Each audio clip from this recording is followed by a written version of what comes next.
Oh, mahilig ba kayo sa fried chicken? Di ba? Pwede ba araw-arawin ng fried chicken? Yung mga bata, mahilig kumain ng fried chicken, di ba? Healthy ba o hindi? Tingnan natin, ha? Maraming klaseng luto ng chicken. Doon tayo sa mas healthy. Fried chicken every day.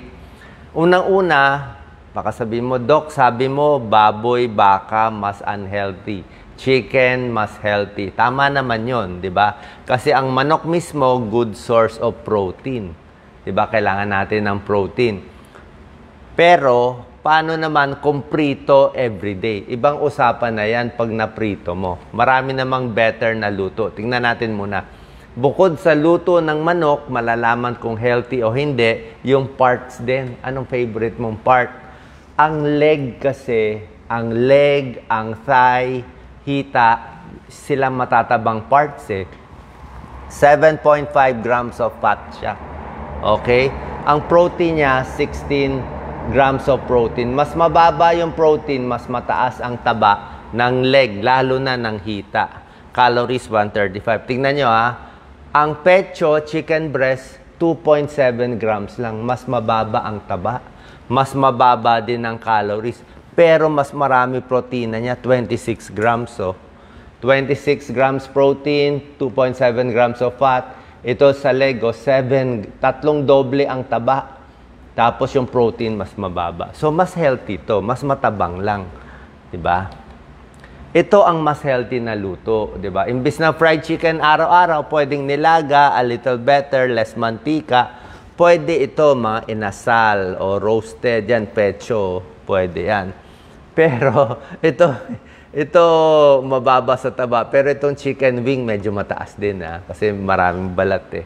O, pero pwede na rin kainin. Total pecho na kinain mo. So parang gawing mas healthy ang chicken, una-una mas okay ang isda.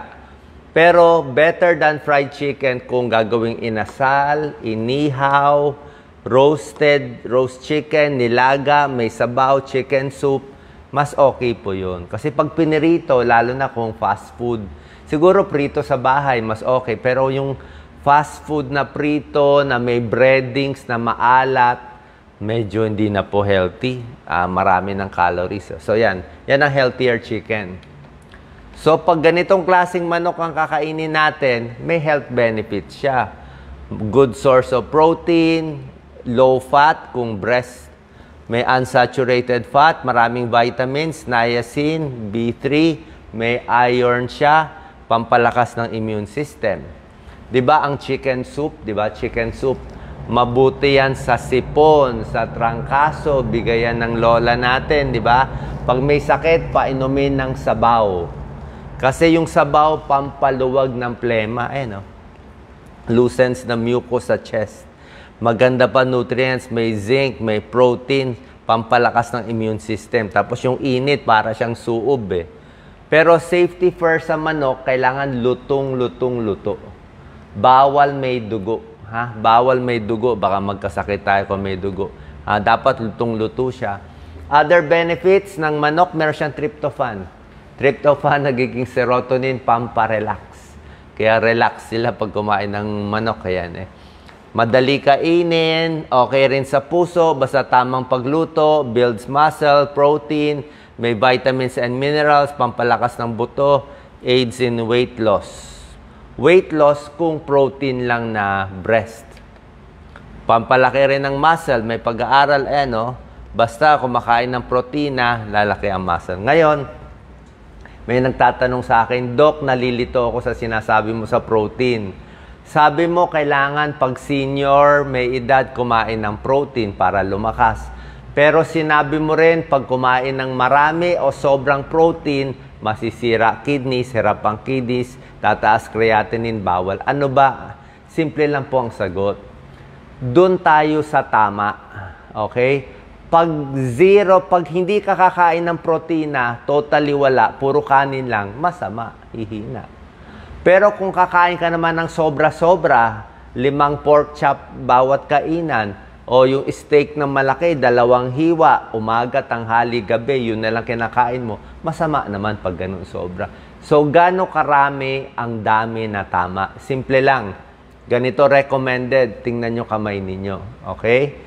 So, depende. Bata, maliit ang kamay. Matanda, malaki ang kamay. So, depende sa laki ng kamay, ganun karami ang protein. Pero ganito yan, palad lang. Hindi kasama itong daliri, Wala itong daliri. Ganito lang kalaki dapat ang pork chop nyo, itong palad nyo. Pwede sa umaga, tanghali, kahit 2 to 3 times in a day, ganyang karaming protein. Kung isda, ganyang karami. Kung baboy o baka, ganyang karami. Yan ang recommended protein per day sa bawat tao. Ngayon, kung imbis na isang pork chop, kinain mo 5 nito. So, sobra yon. So, sa tamang dami, build muscle. Kung nagtatrabaho kayo, gusto mo damihan konti, wala namang kaso. Lalo na kung nag-exercise. So, yan ang good points. Ang problema natin ngayon, kung prito, high heat Alam naman natin, pag high heat, di ba, medyo nag-iiba yung mga chemicals medyo may pag-aaral, pwede maging cancerous Slightly cancer-causing. Pag sobra init masyado, lalo na pag reheated cooking oil Tsaka isa pa problema dito, ang daming breadings. Yang breadings matindi. Alam mo bakit? Yang breadings na yan, parang tinapa yan, yung mantika, pupunta sa kanya. Lahat ng alat, seasoning, kahit may konting gulay, may herbs pa kunwari, hindi po talaga. Sobrang fatty, sobrang high calorie yan. Grabe. Parang mantika lang yan nakain mo. Tsaka yung calories nito, sobra taas. Kumpara dito sa pinapakita kong ganito kakainin nyo dapat. So, pag fried chicken every day, ang problema, doon ka natataba. Dahil sa mantika and added salt, pwede ka pa ma-high blood. Mas marami kang fat makakain. Paano? Prito Taba Plus, sinabi ko sa inyo, di ba? Pag leg o thigh, mas mataba. Tsaka, ngayon kasi ang manok natin, factory sa farm na siya ginagawa. Base sa pag-aaral, ang manok 100 years ago, hindi mataba. Yung mga matataba. Diba meron tayong mga native chicken, di ba? Mga payat. Yun, mas okay yun. Pero pag yung talagang farm produce 10 times more fat, mas mataba siya. Ayan, Pwedeng 17 grams of total fat, 5 grams of saturated fat. Kasi nga ginawa nilang mas malasa, mas masarap. Tapos pinirito mo pa, yan ang problema. Kaya nga, nagkakaroon ng sakit sa puso dahil dito. Mamaya, makita nyo, tumataas yung heart disease Yung sodium, tumataas din yung alat sa fried chicken. Diba? Kasi pag fried chicken nga, nasa breadings, tingnan mo ang recommended sa atin na alat in a day, 2,000 milligrams lang. Para sa may high blood, ganyan lang karami. Isang pirasong manok, 1-piece chicken lang na may breading sa fast food, 1,759 milligrams of sodium na. Sobrang alat. Nung nabasa ko nga to, tapos kumain ako sa fast food ng fried chicken, sabi ko, maalat nga talaga. Hindi naman lahat ng fried chicken ganito sa fast, ganyang kataas. Meron naman mas mababa. Pero yung isang brand na hindi ko babanggitin na sobrang sarap, ganyang kataas. Kung bata pa kayo, okay pa naman siguro kung gusto nyo. Kaya lang bata pa, baka high cholesterol na, maaga magbabara yung ugat. Kaya nga nagkaka-heart disease, di ba sinabi ko sa inyo, asin, taba, pinagsama, so nagkakaroon ng sakit sa puso. Base sa pag-aaral dito sa Cornell University, 30,000 people pinag-aralan Pero ito kasi pinag-aralan nila, kumain ng pritong manok at may pritong baboy at baka din May meat din hindi lang chicken. 3 to 7% higher chance na magbara sa puso, sa utak. Pero sa isda, hindi tumataas ang risk for heart disease. Sa isda, bumababa pa nga Pero sa, basta fried chicken, hindi naman ganun kataas, 3 to 7%. Pero pag smoking, mas mataas pa. Constipated, kung puro, ka lang, baboy, baka, manok. Kasi para hindi ka ma-constipate, kailangan maraming gulay, maraming prutas. Pwedeng tumaas ang risk mo for cancer. Ayan, tulad ng sinabi ko sa inyo, pag puro prito. Yan, Pag laging prito, 8-year study, 450,000 people, ito pinag-aralan to sa Oxford, tumataas yung risk for skin cancer, prostate cancer, and non-Hodgkin's lymphoma. Pero ito po, yung talagang fried chicken na maraming kinakain. Baka naubos niya isang bucket, di ba?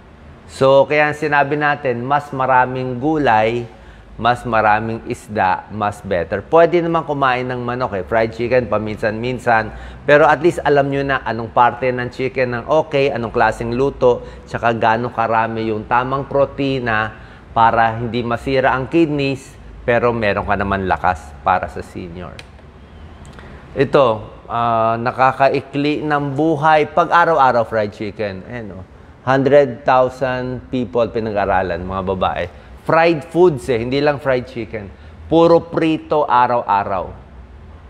Basta puro prito, kasama lang ang fried chicken. Tumataas ang heart-related death, 12%, 13% mas maaga. Pwede natin sabihin na mahilig siya sa prito lahat. Malamang mahilig din sa junk food. Malamang di rin nag-exercise. So maraming factors. Kasama lang yung fried chicken. So wag lang araw-arawin, di ba? Lalo na sa mga bata, wag natin sanayin puro ganito. Ibahin naman ang luto minsan. Okay, so pwedeng ganito ang luto, a little better. Doc Lisa, ano pa bang luto pwede nila gawin? Basta inihaw. Inihaw. Yung may sauce, di ba? May sarsa. May sabaw, di ba? Tapos siguro mas maliliit lang yung parts. Alam ko, hindi gusto ng bata itong breast part Pero nandito yung maraming protein Maraming protein at mababa pa yung taba. So next time kakain kayo ng fried chicken o manok, isipin natin, mas healthy ba to o hindi? Ilang beses na ba tayo kumain for the week or for the month? Pero basta healthy yung chicken, maraming benefits naman siya. 'Di ba? Like chicken soup, sa tamang pagkain, okay naman siya. Salamat po.